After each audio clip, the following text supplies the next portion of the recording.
किसी समय की बात है, एक छोटे से गांव में आदित्य नाम का एक नौजवान रहता था। आदित्य का परिवार संपन्न था और उसके पिता गांव के सबसे आदरणीय व्यक्ति थे।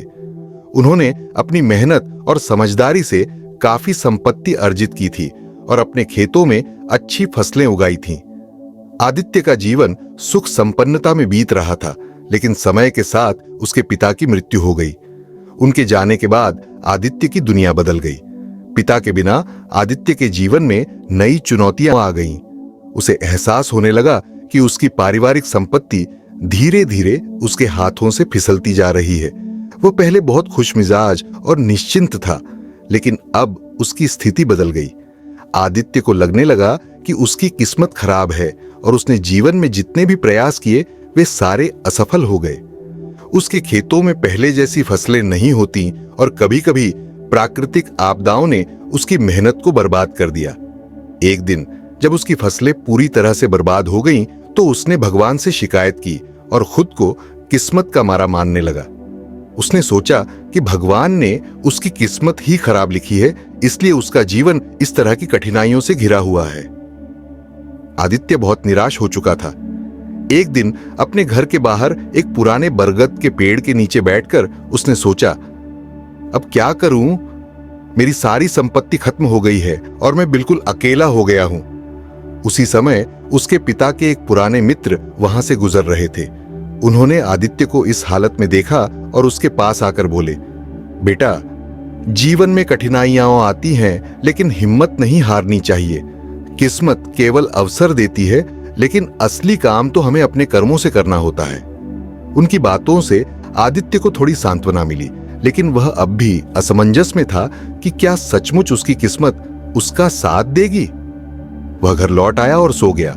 उस रात उसने एक सपना देखा जिसमें एक चमकती हुई रोशनी उसके पास आ रही थी। उस रोशनी के भीतर से एक आवाज आई, आदित्य, तुम्हारा भाग्य पहाड़ की चोटी पर तुम्हारा इंतजार कर रहा है, जाओ और उसे ढूंढो। सुबह उठते ही आदित्य ने तय कर लिया कि वह पहाड़ की चोटी पर जाएगा और अपने भाग्य से मिलेगा। उसने कुछ सामान बांधा और पहाड़ की ओर चल पड़ा। रास्ते में उसे कई चुनौतियां मिलीं, लेकिन उसने हिम्मत नहीं हारी। उसके पिता हमेशा कहते थे कि मेहनत का कोई विकल्प नहीं होता। आदित्य ने यह बात याद रखी और अपने सफर को जारी रखा। पहाड़ के रास्ते में एक घना जंगल पड़ा। जंगल के बीचों बीच आदित्य को एक घायल शेर मिला। शेर दर्द से कराह रहा था। आदित्य को डर तो लगा, लेकिन उसने अपनी हिम्मत जुटाई और शेर के पास गया। शेर ने आदित्य से पूछा, तुम्हें डर नहीं लगता? मैं एक शेर हूं और यहां जख्मी पड़ा हूं। आदित्य ने जवाब दिया, हां, मुझे डर लगता है, लेकिन मैं अपने भाग्य से मिलने जा रहा हूं। मैंने सपना देखा है कि मेरा भाग्य पहाड़ की चोटी पर मेरा इंतजार कर रहा है।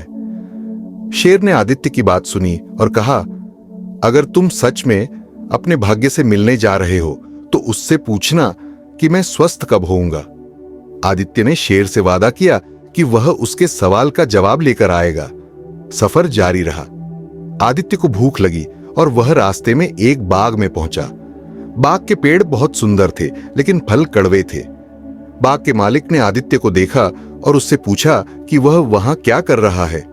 आदित्य ने पूरी बात बताई तो बाग के मालिक ने कहा, अगर तुम अपने भाग्य से मिलने जा रहे हो तो उससे पूछना कि मेरे बाग के फल मीठे कब होंगे।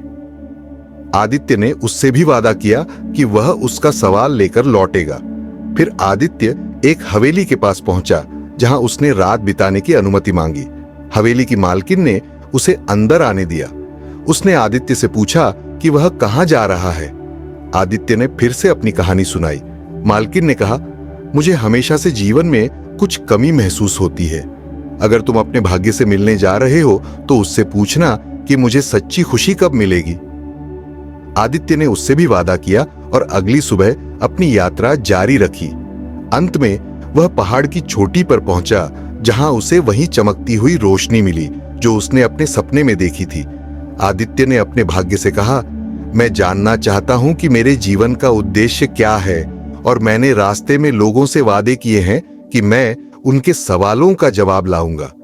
भाग्य ने मुस्कुराते हुए कहा, आदित्य, मैं तुम्हारी मदद करूंगा।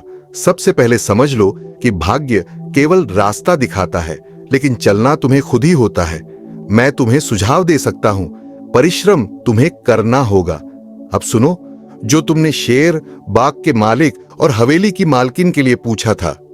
भाग्य ने कहा, शेर को स्वस्थ होने के लिए सबसे मूर्ख व्यक्ति को खाना होगा। बाग के मालिक को अपने बाग में जहां से पानी आता है वहां खुदाई करनी चाहिए। वहां सोना दबा हुआ है जिससे पानी खराब हो जाता है और फल कड़वे हो जाते हैं। जब वह सोना हटा देगा तो फल मीठे हो जाएंगे।